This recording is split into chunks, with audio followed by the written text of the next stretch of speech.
Olá, eu sou o professor Deiverson Ferreira. Estarei com vocês aqui em um bate-papo a respeito do Exame Nacional do Ensino Médio do ano de 2021. E nosso bate-papo terá como ênfase a ciência e história. Próximo. Então, quando nós falamos em Enem, o Exame Nacional do Ensino Médio, é importante que nós não esqueçamos que é um exame, uma prova, que vai envolver todos os conteúdos do ensino médio. Isso é algo muito importante. Mas o que nós vamos fazer aqui, nesse nosso encontro, é procurar mostrar para vocês as tendências da prova de história. Mostrar para vocês aqueles elementos que são mais frequentes, aqueles que não apareceram na última edição, aqueles que estão sempre presentes, até para ajudá-los diante de tanto conteúdo que envolve a prova. Se nós analisarmos nesses últimos 3 anos, nós temos observado o Enem passado por transformações significativas, especialmente a prova de história. Eu diria que foi a prova que sofreu mudanças bem substanciais. Então ela precisa ter um carinho especial na hora que você for estudar e se preparar para enfrentar essa prova. O que aconteceu basicamente? Nós tínhamos uma prova de história extremamente reflexiva, uma prova de história que trazia análises críticas, trazia temas polêmicos, e agora você observa uma prova mais conceitual, uma prova mais conteudista. E quando nós nos deparamos com o Enem, ao longo da preparação, por exemplo, sua de um ano para fazer o Exame Nacional do Ensino Médio, é a vantagem do estudo aprofundado que nós vamos fazendo. Por quê? Porque o estudo aprofundado, quando ele vai guiando nossos passos, ele permite que você ganhe algumas vantagens. Primeira, você ganha segurança para fazer a prova. Tendo segurança, você ganha tranquilidade. E também com estudo aprofundado, você tem a vantagem de ganhar tempo.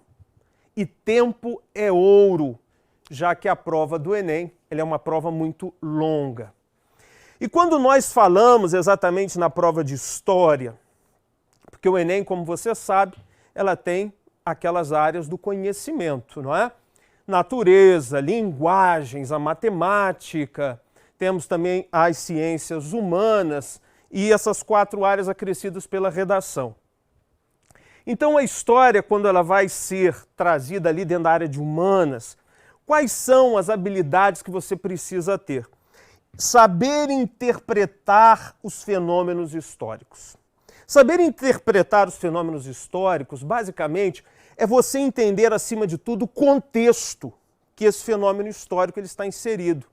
Um exemplo, Primeira Guerra Mundial. Qual é o contexto da Primeira Guerra Mundial? O nacionalismo, as disputas nacionalistas, disputas territoriais entre as nações, disputas econômicas, tudo isso está por trás da Primeira Guerra. A paz armada, as nações se armando. Então, qualquer movimento diplomático errado, qualquer conflito, iria gerar o que gerou em 1914. Outro exemplo, imperialismo. Qual é o contexto do imperialismo ou neocolonialismo? Nós temos lá a Segunda Revolução Industrial, as nações europeias disputando o mercado consumidor, querendo matéria-prima, a questão dos monopólios, do trust, do holding, do cartel, as nações precisando de áreas por causa do excedente populacional, então elas avançam para a África e para a Ásia. Então isso é que é uma boa interpretação do fenômeno histórico, entender causas, entender consequências, entender quais são os principais protagonistas dentro do fenômeno histórico. Então isso é fundamental para que nós entendamos o fato histórico com amplitude e assim tenhamos mais facilidade para acertar. Mas não é só interpretar o fato histórico. Uma questão muito importante que o Enem apresenta, que são textos e imagens, você também saber ler tudo isso que é apresentado a vocês. que o texto traz, o que ele quer dizer. Ali está sendo pedida uma causa política, uma causa econômica, social, cultural. Se nós não tivermos esse olhar, nós vamos ter dificuldade para executar a prova. E também as imagens. As imagens estão muito presentes dentro do Enem e nós precisamos fazer a sua interpretação. Próximo, por favor. Então, nós estamos aqui para discutir um pouco sobre história dentro das ciências humanas. Quem vai fazer o Enem a primeira vez não pode esquecer. 45 questões de múltipla escolha envolvendo a história, a filosofia, a sociologia, a geografia. Sua prova vai ocorrer aí no dia 21 de novembro de 2021. Teremos envolvendo história de 10 até 15 questões por causa da interdisciplinaridade. E isso é um olhar que você precisa ter. Não é chegar na prova e apenas, aqui é só história, aqui é só filosofia, aqui é só sociologia ou geografia. Não. Eu preciso ter um olhar amplo. Porque muitas vezes o que acontece, você tem história caindo com sociologia, você tem história com filosofia, história com geografia. Então é fundamental que o seu olhar ali esteja atento para que você não está fazendo somente uma questão, por exemplo, de geografia. Ter esse olhar interdisciplinar é fundamental, é uma dica importante para você. Próximo. Quando nós analisamos o Enem de 2009 a 2018, nós tínhamos basicamente esses temas que eram recorrentes. Segundo reinado, caía bastante. Era Vargas, regime militar, era sempre pedido. A gente pode observar, por exemplo, que segundo reinado já não apareceu na edição do ano passado. Era Vargas, também já não tem mais aquela frequência. Regime militar, por questões de ordem ideológica, também não tem aparecido. Mas aqui, ó, Grécia e Roma antigas. Está se mantendo na prova, nós vamos discutir isso. O neocolonialismo, o imperialismo do século XIX, aí fica uma dica para você na hora que for estudar. É comum aparecer para vocês, na hora de estruturar, cobrar uma questão, sobre o colonialismo do século XVI, que está atrelado às grandes navegações, e o neocolonialismo do século XIX, que está ligado à Segunda Revolução Industrial. E aí fique atento, olha, o colonialismo do século XVI, área de exploração é a América, modelo econômico é o mercantilismo, ali o Atlântico é o eixo econômico, já no imperialismo, quais áreas que nós temos sendo exploradas? Aí nós já temos a África, a Ásia. Qual é o modelo econômico? É o capitalismo financeiro monopolista. Então é muito importante, porque essas são pegadinhas, pedras de tropeço, que podem aparecer para você. Período entre guerras também era muito frequente, né? Agora, Segunda Guerra, nazifascismo, também não tem aparecido por questões ideológicas. América Portuguesa, Brasil colonial, fique muito atento a isso, é bastante frequente e basta te lembrar, história do Brasil cai mais do que história geral.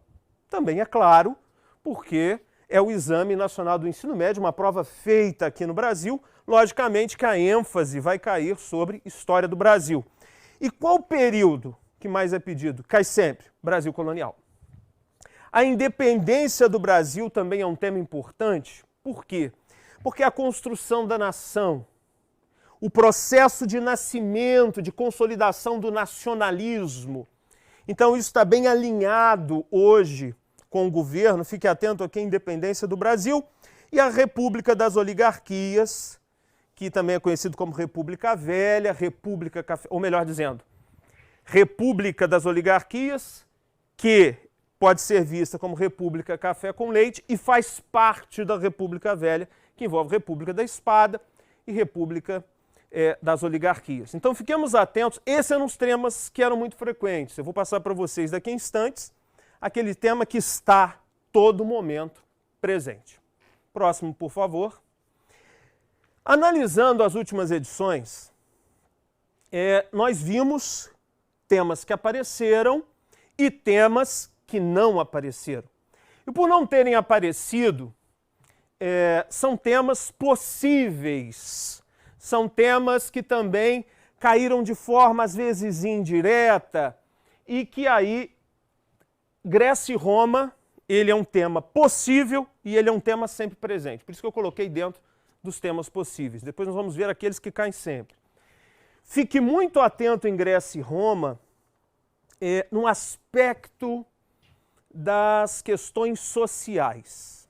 A busca por direitos, cidadania, aquele debate dentro da Grécia, principalmente de Atenas, aquela questão política que se deu no período em que a Grécia estava lá no conceito de cidades-estado, né? Nós vamos ver aqui que na Grécia, por exemplo, essa ideia de democracia que nasce, o conceito de cidadania.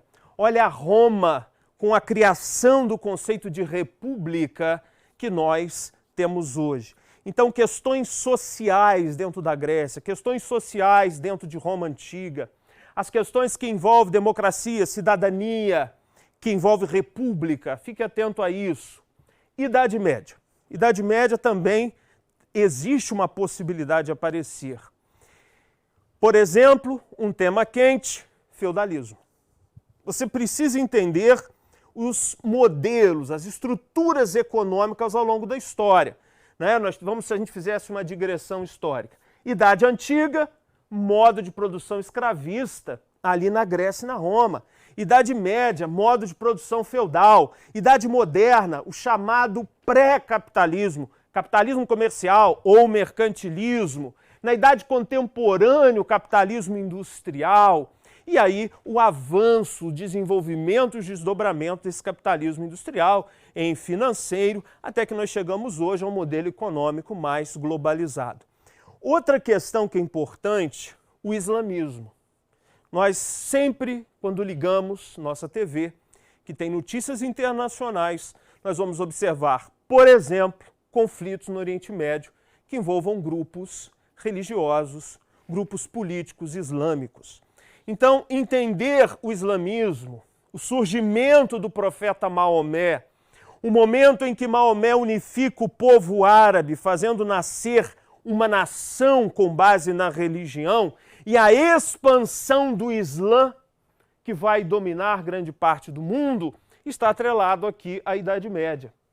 Enquanto Roma está caindo e os povos germânicos estão se posicionando em Roma, está lá na Península Arábica, Maomé fazendo um movimento religioso que vai pegar tribos esparsas, tribos que estavam isoladas, a se unirem em torno da fé. Então, fazendo nascer um conceito importante, que é o conceito de teocracia, quando a política está atrelada à religião. E não podemos esquecer das cruzadas.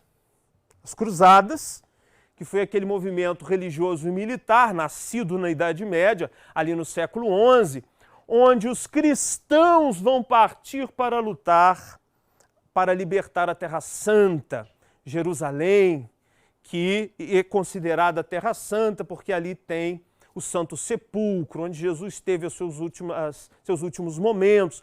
Então a cristandade parte para lutar. E aí nós temos uma questão importante nas cruzadas, é que as cruzadas vão permitir à Europa ter acesso aos produtos orientais. E aí o que acontece na Europa? O renascimento comercial, o surgimento das cidades, a retomada do uso mais intenso da moeda. Então, esses fenômenos estão interligados, eles são importantes. Idade Moderna tem caído bastante na prova e também é um tema possível. Veja que no ano passado caiu sobre Reforma Protestante. Então, não deixe de analisar a Reforma Protestante, a crise que a Igreja Católica viveu, todo o processo estruturado por Martinho Lutero, criticando a Igreja Católica, Calvino na Suíça, Henrique VIII fazendo também a implantação da religião anglicana na Inglaterra, Renascimento, muito importante também porque a Idade Moderna ela é rica em vários fatos. E o Renascimento, que é a retomada da cultura greco-romana, porque o que estava prevalecendo na Europa ainda era um pensamento religioso, filósofos da Idade Média, como Santo Agostinho, o pensamento deles estava reinando ali dentro de princípios católicos. Então vem o Renascimento e procura. Por que tem o nome Renascimento? Porque eles estão renascendo a cultura clássica greco-romana. Então o Renascimento vai, e aí uma característica do Renascimento importante, o antropocentrismo, trazer o homem para o centro do debate. A valorização do homem, o humanismo e as ciências que estudam o homem, a ética, a história, a literatura, deixando um pouco de lado elementos como a teologia, a lógica, grandes navegações, coloque isso nessa reta final dos seus estudos. Por quê? Porque é o momento em que os europeus chegarão à América. É o momento que os europeus irão travar contato com os povos nativos da América. E nós vamos ver que a questão indígena ela está muito presente no Enem, até com certa surpresa. O absolutismo monárquico, aquela centralização do poder político na figura do rei. O poder político, anote isso, estava descentralizado na Idade Média, os vários senhores feudais mandando em suas áreas de domínio, e agora vai emergir um senhor feudal forte, com um grande exército, vai reunir todo o poder. E por que esse rei precisava ser absoluto? Porque ele tinha muitos adversários. Muitos senhores feudais não aceitavam que ele mandasse. E daí as guerras, o exército. Foi muito importante essa aliança do Estado com a burguesia, porque através dos impostos ele tinha finanças para estruturar o seu exército. Tema possível também, iluminismo. Guarde essa expressão. O que é o iluminismo? É aquele conjunto de ideias do século XVIII que faz crítica ao antigo regime. Antigo regime é fundamental, outro conceito central, porque antigo regime é como os estados europeus se configuraram do século XV até o século XVIII. Quais são os elementos? Questão que aparece sempre para vocês. No campo político, absolutismo monárquico. No campo social, sociedade estamental. E no campo econômico, mercantilismo, onde o rei intervém na economia. Não esqueça disso. Falou em Idade Moderna, existe um modelo econômico onde o Estado intervém na economia. Porque nós ficamos mergulhados num debate econômico que fala que a economia é livre. Aqui não existe isso. Aqui o rei determina os caminhos da economia. E aí, contra o absolutismo, contra a sociedade estamental, contra a intervenção do Estado na economia, o iluminismo. Também conhecido como ilustração. E aí no século XVIII, aparece no enunciado de prova assim, século das luzes, as luzes da razão. O iluminismo vai fazer críticas a essa configuração estatal. Aí precisamos lembrar dos grandes pensadores do iluminismo. John Locke, falando dos direitos naturais, do direito de rebelião.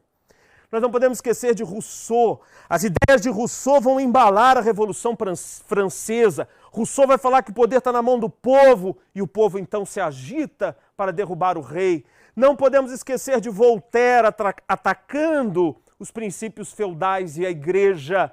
E não podemos esquecer das escolas econômicas.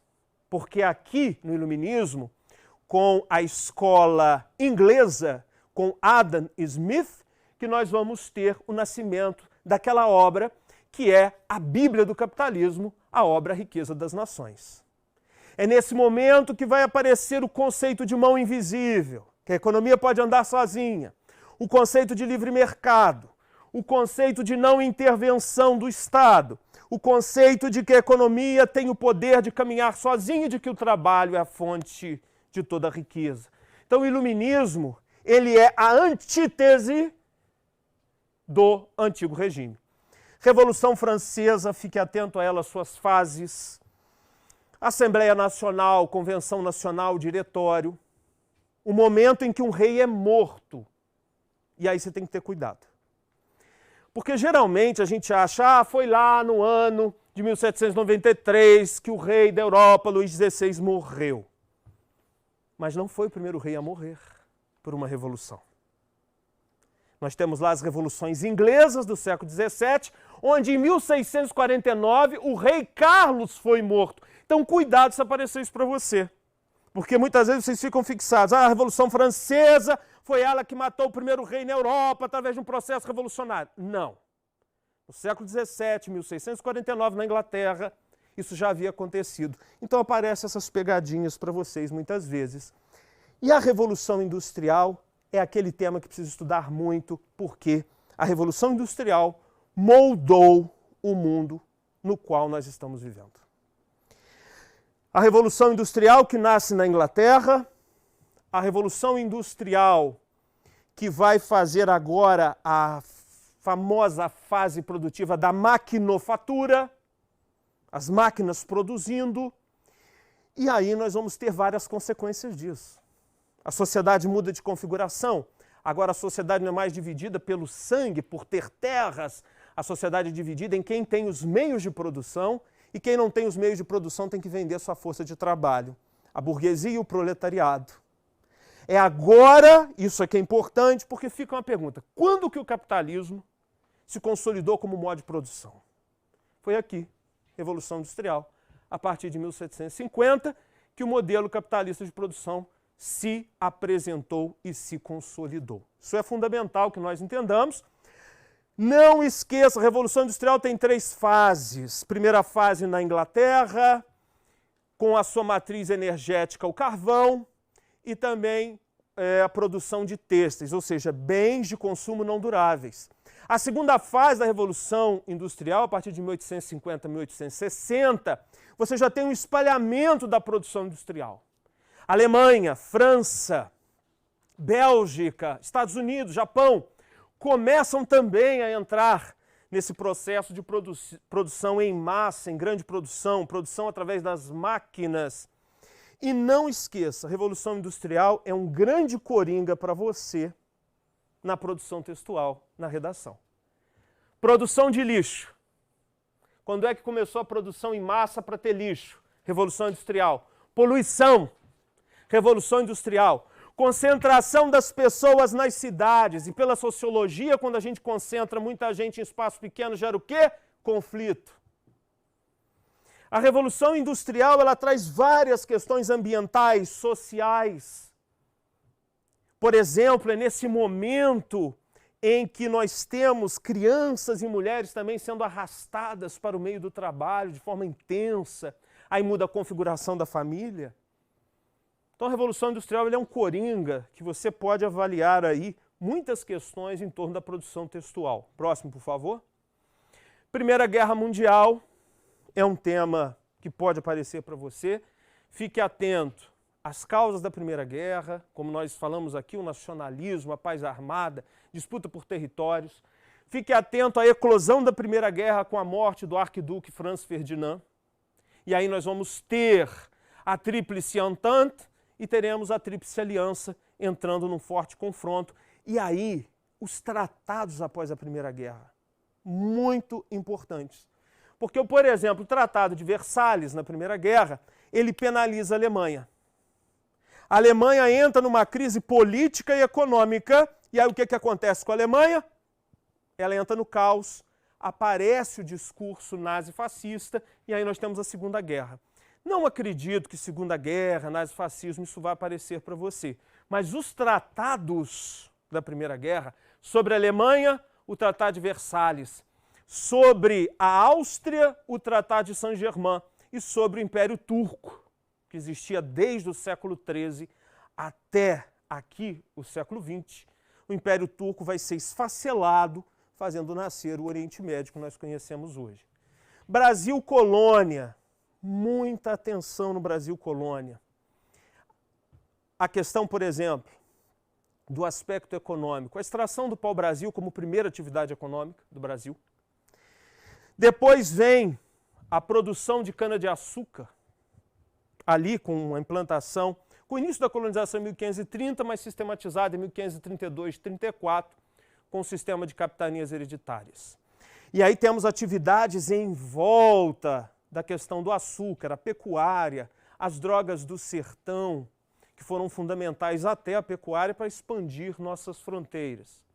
Fique atento à questão do ouro, descoberto ali no final do século XVII. Minas Gerais vai ter um surto de cidades, e aí uma questão para você guardar. É a primeira vez que o Brasil vai viver numa localidade um processo de urbanização, onde o número de pessoas na cidade é maior do que o número de pessoas no campo. Até aqui, no Brasil colonial, nós tínhamos uma maior população rural. Só que em Minas Gerais, a chamada febre do ouro arrastou multidões e até de outros países. Tanto é que Portugal vai impedir a vinda para cá de portugueses, porque ela está ficando vazia. Todo mundo estava querendo ganhar dinheiro vindo para o Brasil através do ouro. Fique atento ao ouro. Depois, fique atento à questão do café, mas aí nós já estamos no período do Império. E um momento onde terminamos 2 momentos que o Brasil colônia leva um golpe. O pacto colonial leva um golpe. A abertura dos portos com Dom João em 1808, o Brasil agora pode comercializar com outras nações, até chegar à independência do Brasil em 1822. A independência, mas manteremos ainda uma estrutura econômica e social da mesma forma. O Brasil vai continuar uma sociedade aristocrática, escravista e agroexportador. Segundo reinado, por não ter aparecido, pode aparecer para você. Fique atento no campo político ou parlamentarismo às avessas. Fique atento no campo econômico à ascensão do café, o chamado Rei Negro do segundo reinado, especialmente que vai, diria que desenvolver, colocar em evidência aqui a região sul-fluminense. E teremos a Era Vargas, que você não pode esquecer, a industrialização. O Brasil entra no circuito industrial com Vargas, quando ele investe na indústria de base, né, a mineração, petróleo, siderurgia, por isso que tem o nome Era Vargas, porque foi tão importante, impactante, que foi um marco para lançar o Brasil no processo industrial. Próximo. E aqui chegamos aos temas que sempre aparecem. A questão indígena, a questão africana e Grécia e Roma. Esse tipo de tema é aquele que você pode ganhar 1 ou 2 questões na sua prova e pontuar. A questão indígena é algo aqui que a gente precisa discutir, até mesmo a terminologia, quando a gente fala índios do Brasil. Não é? Primeiro que esse termo ele é etnocêntrico. Ele foi trazido pelo europeu, que Cristóvão Colombo e alguns dos seus navegadores achavam que estava chegando às Índias. Aí chamou os habitantes da América, os nativos da América, de índios. Então as provas de modo geral e os estudos acadêmicos dos últimos anos têm se debruçado em debater isso, e isso começa a ter reflexos no Exame Nacional do Ensino Médio. Por exemplo, o termo índio como sendo um termo incorreto. O ideal seria nós falarmos em povos originários do Brasil, ou povos originários da América, ou nativos. Porque índio é o europeu que trouxe e colocou, e junto com essa palavra vem um peso simbólico. O índio é atrasado, o índio é preguiçoso, o índio é primitivo, e isso não é verdade. Quando nós estudamos os povos originários do Brasil, nós vamos observando, por exemplo, o conhecimento vegetalista. Os europeus vinham para cá, adoeciam, e só conseguiram colonizar porque as medicações, as substâncias, as ervas que os índios conheciam contra doenças tropicais é que permitiram que eles sobrevivessem. Outra questão, eles vinham para cá, passavam fome, porque a comida, com 50, 60 dias nos navios, chegava aqui estragada, eles iam morrer de fome. A farinha de guerra, a farinha de mandioca, que os índios ofertavam a eles. Nós não podemos pensar que o europeu chegou aqui com o pé na porta e dizendo que está tudo dominado. Não. Nós tínhamos milhões de indígenas. Era necessário fazer acordos, casamentos, porque os europeus, mesmo armados com espadas e armas de fogo, eles tinham que lutar contra milhões de setas envenenadas. Então, essa ideia que nós temos, né, da inferioridade indígena, olhemos, por exemplo, o trabalho de apurar geneticamente as plantas. Os indígenas já faziam aqui no século que os europeus estão chegando, século XV. Os indígenas já estão formando as chamadas florestas antrópicas. Quando os indígenas mudavam de um local para o outro, eles tinham a sabedoria de ir jogando sementes para que quando eles passassem no próximo ano, houvesse fruta para eles. E também a famosa terra preta, que os índios preparavam aquela terra com restos alimentares, de cascas e etc. E aquela terra era extremamente forte para a agricultura. Combate à malária, né? Que nós, quando falamos hoje, tem tanto em debate a questão da cloroquina. Os indígenas já usavam esse princípio de plantas aqui nativas para combater a malária que veio junto com os europeus. Então, não podemos entender o indígena como algo inferior. Esse indígena foi também escravizado, e aí tem uma questão que é pegadinha em prova. O índio brasileiro é preguiçoso. Já ouvimos isso, não é verdade? Por que foi passada essa ideia? Porque o Portugal dominava o comércio de escravos na África. Se Portugal acabasse com o aprisionamento indígena, que foi muito utilizado, especialmente onde hoje é São Paulo, eu diria que São Paulo foi erguida sobre o sangue dos indígenas, Portugal é que dominava o comércio de escravos africanos. Então, se Portugal fizesse toda a colônia não utilizar indígena e usar africano, Portugal iria ganhar dinheiro, porque ela que controlava o comércio de escravos. Aí vem essa falácia de que o índio era preguiçoso. Não. O índio enfrentou, lutou, fugiu para as matas, atacou os engenhos. Por isso que o sistema de capitanias também não deu certo. Mas foi criada essa ideia do indígena preguiçoso para que fosse implantada a escravidão africana, que era muito mais rentável, porque capturando o indígena, a coroa portuguesa ela não tinha controle. Questão africana também está aparecendo muito para vocês. África. Está havendo uma redescoberta da África. Aquela visão equivocada de que a África é safari, doença, guerra, ebola, morte. A África é um continente com 54 países e que tem um dos solos mais ricos do planeta. Ouro, prata, diamante, nióbio, grafeno. E que muitas potências desejam que nós olhemos a África como um local inferior para que nossa atenção não se vá para lá.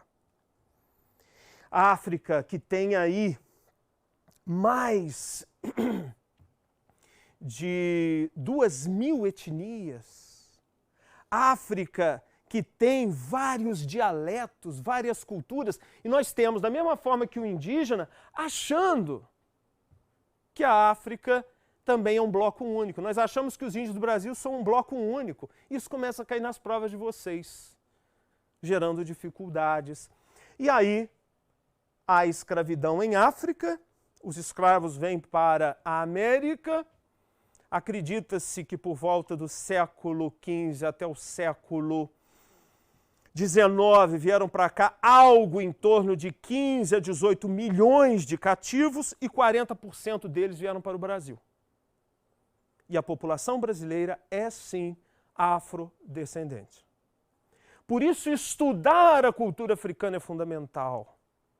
Por exemplo, os portugueses entraram no solo americano e dominaram a América Portuguesa. Mas por que os portugueses não entraram na África? Se eles foram os primeiros a fazer o contorno do périplo africano. Porque lá tinha os grandes impérios africanos e os portugueses não podiam enfrentá-los. Império Mali, Songhai, vários impérios guerreiros que os portugueses não podiam. Por isso os portugueses ficaram em feitorias na costa africana. Então, o aspecto da diversidade cultural que existe na África e esse processo cultural que veio para cá com os escravos, regiões que abasteceram o Brasil de escravos, fique atento, Congo, Angola, Moçambique, Nigéria, Daomé, áreas que fizeram com que os habitantes dessas regiões chegassem para cá e formassem o povo brasileiro. E fiquem atentos em Grécia e Roma, por quê? Porque Grécia e Roma, como eu falei anteriormente, ela vai discutir com vocês cidadania. Quer ver um exemplo? Grécia. Aí nós temos hoje um conceito de cidadania, que todos têm direitos, o quê? Direitos e deveres numa sociedade, dentro de um Estado.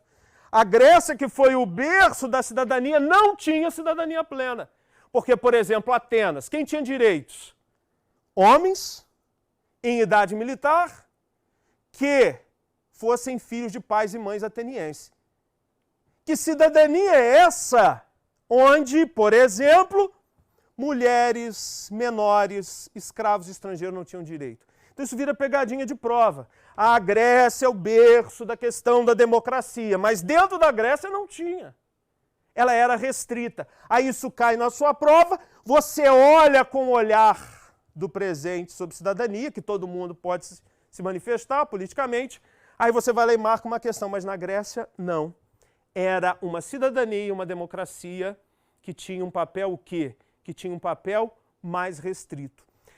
E outra questão de prova do Enem, Grécia era uma democracia direta. Os homens iam dentro desses requisitos e tinham fala, podiam falar dentro das instituições do debate político. Nós hoje temos qual democracia? Democracia o quê? Indireta. Imagine mais de 212 milhões de brasileiros indo falar em Brasília. Seria o caos. Então nós temos uma democracia indireta, representativa, nós escolhemos o nosso representante. E Roma, o conceito de república, você não pode esquecer quais são os dois pilares de república. A república, ela permite, os dois pilares, alternância de poder para que vários grupos da sociedade estejam representados. Isso é um pilar da república. E nós temos também a questão do interesse coletivo da maioria. Res pública, coisa do povo. O poder da maioria e a alternância de poder. Deveria ser na república, até os dias de hoje, o prevalecer do interesse coletivo e não do interesse individual ou daqueles que governam. E eu, então, finalizo para vocês, próximo, por favor, apontando aqui algumas expressões que aparecem em todas as questões de ciências humanas. São questões, palavras que são muito utilizadas e que você, sabendo o seu significado, você consegue otimizar a realização das questões. Por isso que nessa reta final é fundamental você fazer as edições anteriores do Enem, ficar com um dicionário próximo, pesquisar no Google ali, enfim, onde você quiser na internet, e ir anotando essas expressões, porque elas aparecem muito em todas as áreas de humanidades. Uma expressão que está muito presente hoje é a alteridade, não é? A alteridade é a característica de cada um. É a condição de cada um. Cada ser humano, cada pessoa tem seus traços e características. Então a alteridade vai falando a característica de cada um, suas diferenças, mas numa perspectiva de diferenças que se somam.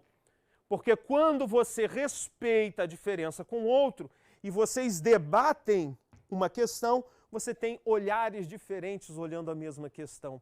Exemplo, os indígenas, os povos originários, porque indígena também é uma expressão errada. Porque indígena é aquele que nasce dentro de um território. O alemão que nasce na Alemanha é indígena. O brasileiro que nasce aqui é brasileiro. Ah, professor, mas brasileiro que nasce fora? Sim. O princípio da extraterritorialidade. Se eu tenho um casal brasileiro que tem um filho em viagem fora, aquela criança é brasileira, não nascida aqui no território. Pode ter até, a depender do acordo diplomático, dupla nacionalidade. Mas então, quando o europeu chega aqui, ele não respeita essa característica dos povos originários. E a gente vai ver o conflito, a matança, as doenças trazidas pelo europeu. Então, a alteridade está ligada à característica do outro. Quando você vê a cultura europeia e a cultura cristã sendo impostas, não há respeito à alteridade. Cidadania, sempre lembrar dessa expressão, aparece muito em filosofia, sociologia, geografia, história. Direitos e deveres de alguém ligado a um Estado. Muito importante.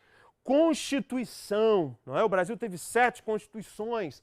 Constituição de 1824, Constituição de 1891, Constituição de 1934, Constituição de 1937, tivemos a Constituição de 1945, 46, vamos ter depois a Constituição de 1967 até a Constituição atual de 1988.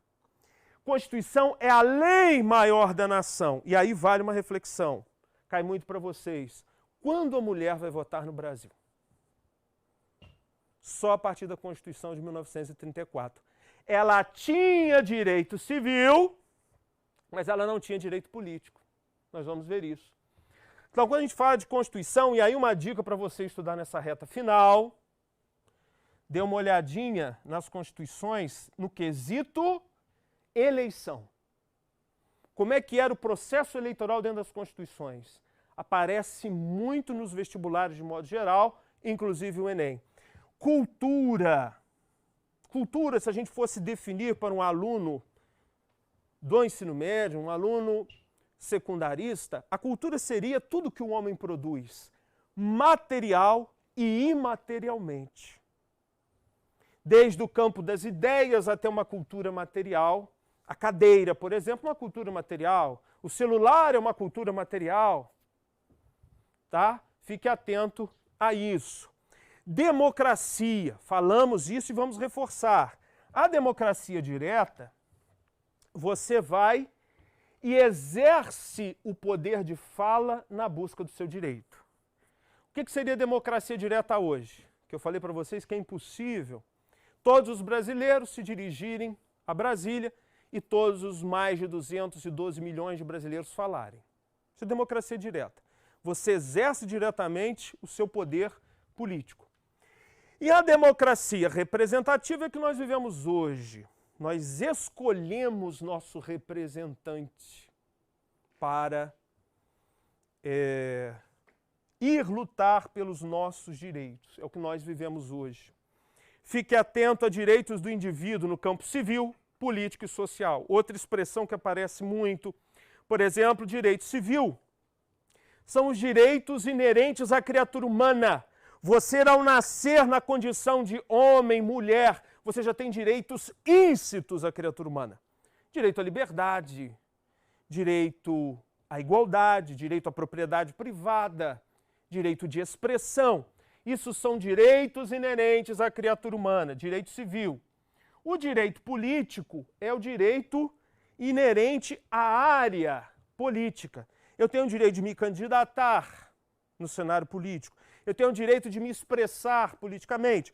Eu tenho o direito de escolher o meu candidato. Aí eu volto nessa questão da Constituição para vocês. A mulher no Brasil até 34, ela tinha direito civil, mas ela não tinha direito político. E a mulher então só vai votar quando? E daí tem outra pegadinha. A mulher consegue o direito na Constituição de 34. Aí nós vamos ter a Era Vargas, o Estado Novo, a mulher só vai votar em 46. Mesmo com direito adquirido ali em 34. E o direito social é aquele direito que você tem à saúde, é aquele direito que você tem à educação, é aquele direito que você tem à assistência dentro da estrutura do Estado, são chamados direitos de acesso, direitos sociais. Essas duas expressões aqui são fundamentais. Forma de governo, a maneira como o Estado será dirigido politicamente. Aí eu tenho república presidencialista, eu tenho república presidencialista parlamentarista, forma de governo, monarquia autoritária, monarquia parlamentar. Porque há uma confusão em forma de Estado e forma de governo. Forma de governo, república, monarquia, etc. Forma de Estado é como o povo e o território são estruturados. Aí pode ser uma federação. Aí pode ser, por exemplo, um Estado unitário que não dá nenhum direito para as suas áreas territoriais. Pode ser uma confederação, quando países independentes ou áreas independentes se unem sem perder a sua autonomia. Então, forma de Estado está ligada a povo, a território. Nós temos uma república federativa, que dá autonomia para os entes federados. Por isso que a gente chama de república, forma de governo, Estado, federação. Atenção à hierarquia, essa ideia de superior e inferior. Olha a sociedade feudal, por exemplo. É totalmente hierarquizada. Está lá o clero, está lá a nobreza, está lá o servo. Essa expressão aparece muito. E a questão da participação popular, que aparece na prova e que, com isso, é a participação do povo dentro de um cenário político, econômico, de reivindicações, etc. Próximo. Mais um toque. Eu desejo a vocês uma excelente prova e deixo 3 dicas de ouro para você. Primeira dica. O Enem é uma prova longa, então procure descansar. Ela não é só uma prova de conhecimento, ela também é uma prova de resistência. Esteja preparado fisicamente para ela, descanse. Segundo ponto fundamental, a sua prova tem 2 etapas. Não termine a primeira etapa do dia 21 e saia conferindo o gabarito, porque se você errou uma questão, escorregou, você vai ficar com o seu moral comprometido para a segunda etapa. E ainda nós temos condição de elevar nossa pontuação. Então terminou a prova no dia 21, não vá conferir gabarito, só faça isso depois, ao final da segunda etapa. E uma terceira dica de ouro. Comece pelas questões que você gosta e tem facilidade. Aquilo dará um ânimo novo para você seguir e enfrentar as outras questões. A vocês, meu carinho, meu apoio e não se esqueça, estaremos junto com você nesse momento tão importante. TV Rio Sul, revisão para o Enem. Estamos juntos. Muito obrigado.